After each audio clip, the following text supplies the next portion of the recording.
Welcome to Mindflow Radio. Mindflow Radio. She's Jaylyn. And he's Monty. So buckle your seatbelts and get ready to take a trip towards reality. Vibration, frequency. Indeed. All that good stuff. Indeed. Realizing reality is not what we thought. Right? Yeah, energy is reality. The foundation of reality. Yeah. Or consciousness would be actually the foundation of energy. Yeah. So that's kind of cool. Yeah. God consciousness, foundation of everything. Tao consciousness. Yeah. I mean, the creator of all things. Perhaps. Creator of all things. I mean, what else is there? Yeah, perhaps it's true. So what's our quote today? Okay. Quantum future. Quantum future. From the quantum future, when the conscious mind finds stillness, the flow state emerges. Yeah. And the first thing that comes to my mind is, what is a conscious mind? Conscious mind is just like the lens that we view the world through. Okay. Like you hear that chattering voice in your mind, that's in your conscious mind. Okay. You know, and when you choose to look at a cloud, that's the conscious mind. you're using your spotlight of attention. You're saying, yeah, I'm going to consciously look at the cloud. I'm going to consciously, do whatever we're doing. I'm going to wake up. I'm going to get out of bed now. That's the conscious mind. Yeah. My alarm's going. Yeah, it's how we view our experience, moment to moment. Mm-hmm. That's the consciously. Yeah. I mean, okay.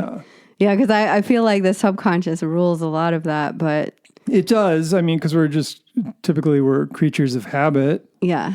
So that comes from the subconscious mind. Yeah. And that's how. Let's say if somebody is let's say just they're a cigarette smoker or something. A lot of times they'll just grab a cigarette and light it up without even consciously thinking about it, right? Because it's the habit. Or a better analogy is like driving a car. Mm-hmm. Your subconscious mind, the old habits are kind of steering the wheel and working the the pedals and all. There's a lot going on there, but the conscious mind can be like drifting off and singing a song or thinking about the past or planning for the future. And so it's hardly present. Right. Until like there's a deer in front of you, and then the conscious mind is like, everything like focuses again, and then you're moving. Hopefully you see it in time. That's why it's good to be consciously present when we're driving as much as possible, actually, rather than too lost in la la land. Yeah. And that brings to mind how me personally, I have a phobia of deer on the road. So I'm learning how to just be conscious rather than conscious and fearful. Yeah. That the fear isn't necessary. It's just it's taxing my nervous system, which taxes everything in my body. Yeah, right. And so being conscious and aware and paying attention. Yeah. But not letting it be from the habit of fear. Right. Being cautious rather than fearful. But just being aware, knowing that the more aware you are, the greater the chance that everything's going to be okay when you're driving. I think what's so funny about this subject particularly is in the Taoist medical Qigong that I practice and teach, White Tiger Qigong, the deer represents the water element and the kidney meridians and the kidney chi, and that's about fear. And the deer is this representative of relaxed and aware. Okay. And so for me to take on the relaxed awareness because I'm afraid of the deer is kind of a very interesting paradox. Yeah. And the more we can just be in that place of awareness throughout the day, the better off we are, essentially. And fear is an interesting thing because I think I certainly have, I touch on fear every day in my, my conscious mind, maybe my subconscious is like overflowing it.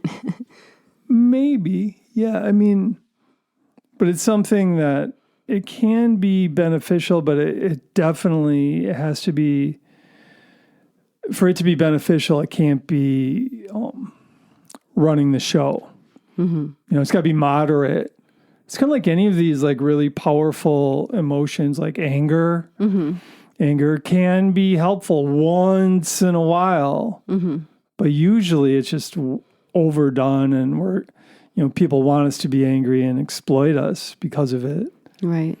And I think the interesting piece of the balancing of fear is relaxed awareness. Yeah. So it's like, yes, fear can help us because I can hit the brakes in time and I can, but if I don't have the balance of the relaxed awareness to temper that, I probably have kidney pain and, too much fear. Adrenaline rushes for no reason. Yeah. And if exhaustion. Your reaction time is probably quicker too if you're in a state of relaxed strength. Yeah.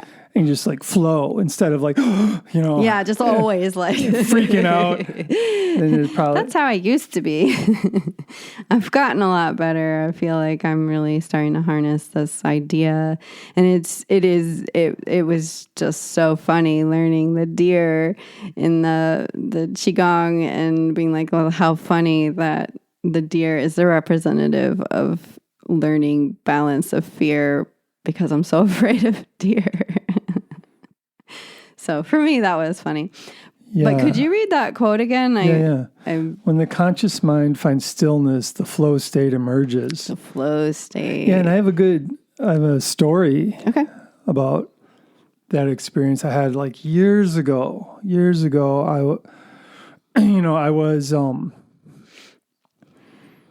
was mugged, literally, cashing a check in a low income neighborhood, right? Years ago, 3 guys mugged me, and then boom, I was like, it kind of like shocked me. It shocked my consciousness, instilled some fear in me, essentially. And then I was with a friend later on, after that event, and he's like, I was in his car, he's driving. He's like, we're going to that check cashing place again. I was like, no, don't do it, man. I was like scared. It's like, don't do it. It was nighttime again, same thing. Whoa. Going there. And, but there's and he's like, oh, everything's fine. But, so then I accepted, okay, we're going to this place again. Yeah. And I just started working on deepening my breath. And I just stayed on it. And the fear completely left me. Nice. And I got into that flow state, essentially. So I was relaxed and feeling great by the time we pulled up to this place. And then it was closed. I was like, ha. But I really shifted my consciousness. It was a huge learning experience for me. And that was when, that was, over 30 years ago. Oh, wow. Yeah. That's when you're starting out on this journey. Yeah. Just learning and understanding, the power of regulating my breath, essentially. Which is how you get to the stillness of mind. That's one way to get there, yes. It's pretty potent and across so many modalities. Yeah. And absolutely. And it's something my personal goal right now is to just be regulating my breath and finding that stillness like the majority of the day, and I'm not there yet for sure, But that's the goal. Yeah. I find so much peace in my own search through so much knowledge, so many modalities. I've been on this wild search for about the same amount of time, which is so interesting, but solidly for the last 25 years. And started thinking about things a few years before that. And what I have found is that there are so many ways to say breath regulation matters. Across all of these modalities, everything that I've learned, the bottom line is learning how to be in touch with your breath in whatever breath pattern feels best to you. It can be the way to tap into our automatic autonomous. That's our nervous system. The only pathway that we legitimately have to shift from the sympathetic to the parasympathetic nervous system. So from fight, flight to rest and digest. The only way that we have conscious choice is the breath. We can't consciously, I'm going to slow my heart down. Right. Without breathing. Right. We can try, but if we're going to do that, it's going to be through breath. Or we can't say, I'm going to calm my nervous system down. I'm going to... because it's autonomic or automatic. So it can't... This is where we have to consciously work with our automatic systems. I mean, in the bottom line is if we can really get a handle on our breathing, then we actually do slow our heart rate down and we actually do calm the nervous system down. But step one, a lot of the time, is just choosing to, at least trying to regulate the breath. The more we try, the better we... And I should mention, it's a skill that takes training.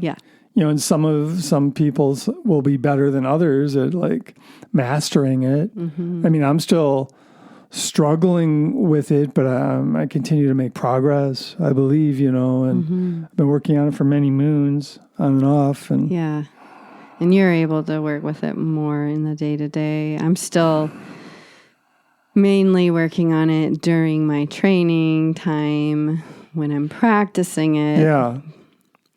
It's beginning to spill over into my daily life.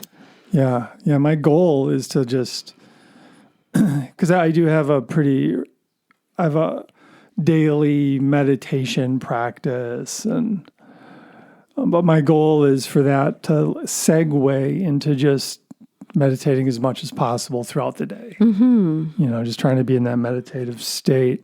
And I want to mention too, in my meditation practice, the majority of the time I'm not working on breath regulation either. I'm just kind of achieving that natural mind, more of a,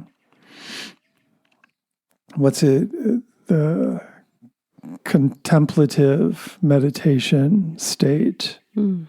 Okay.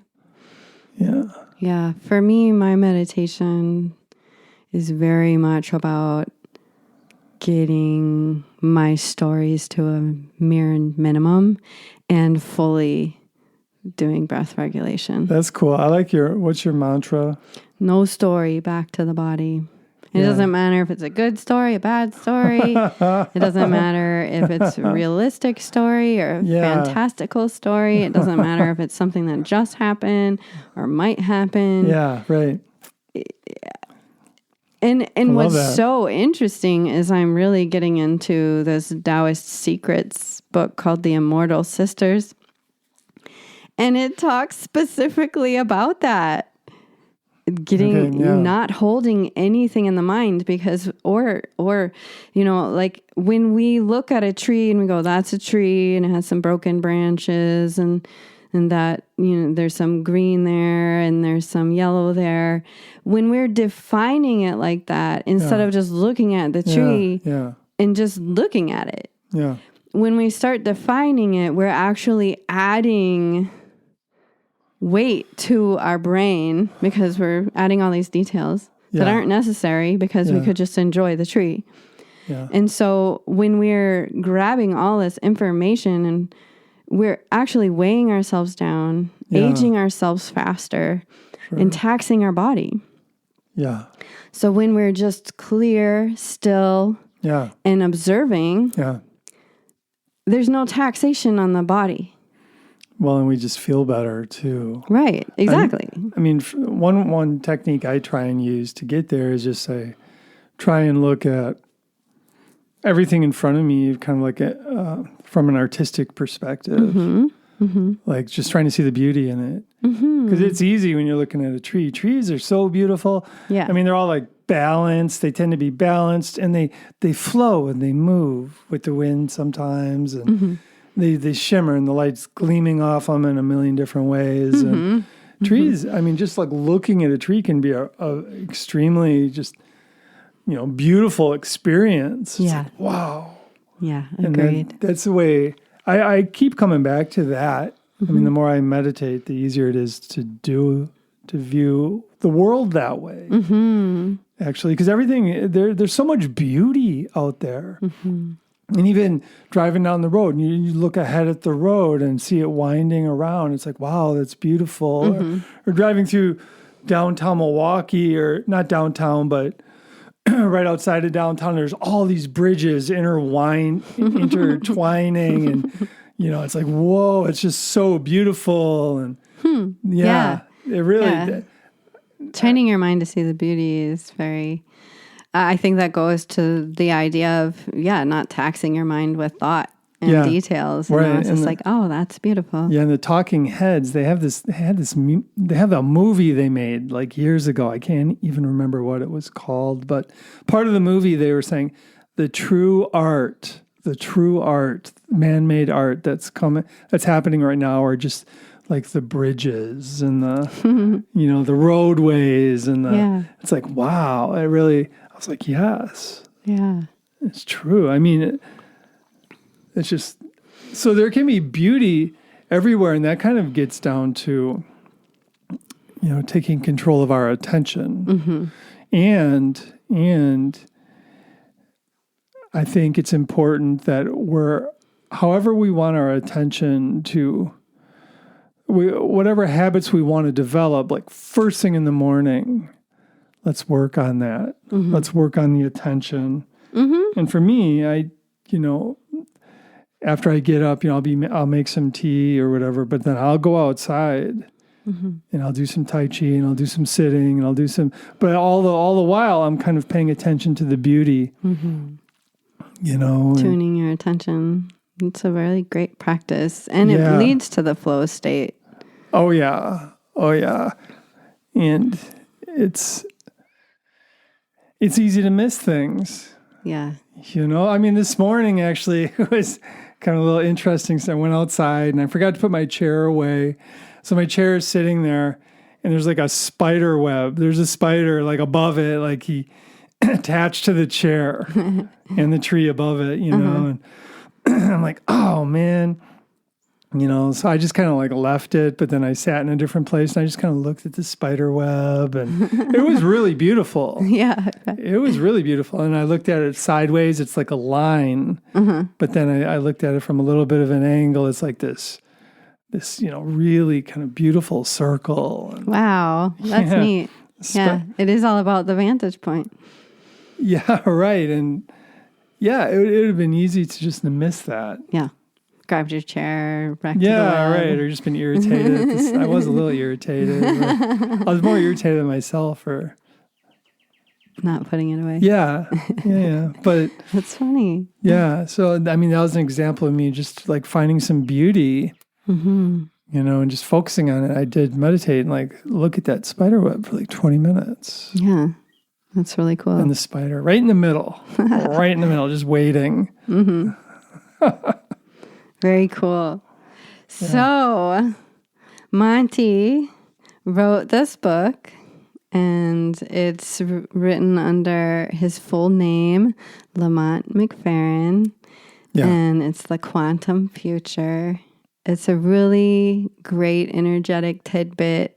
Some of it's handwritten by him, and this is what we're talking about right now because it's so worthy, especially in our cultural time of sometimes feeling like there is no hope, and then there's actually a quantum future. And so if this conversation's interesting, then you can read more of what he is sharing. You can get it on Amazon. And if this podcast is interesting, please like and subscribe, share it with a friend. You could always reach out if you wish to hear us speak more on any subject that we might glean over and you want to know more. We'd love to hear from you. Yeah, and please like, subscribe, and comment if you're so inclined. Yeah. Support the movement. That's what this is. This is just part of a movement, a larger movement that we're connecting with. And the more we can network with each other, the more powerful the movement shall be and will be. Yes, agreed. So let's do that. Yeah. So have a great week, and we'll have more to share with you soon. Yes, peace and love. Be well.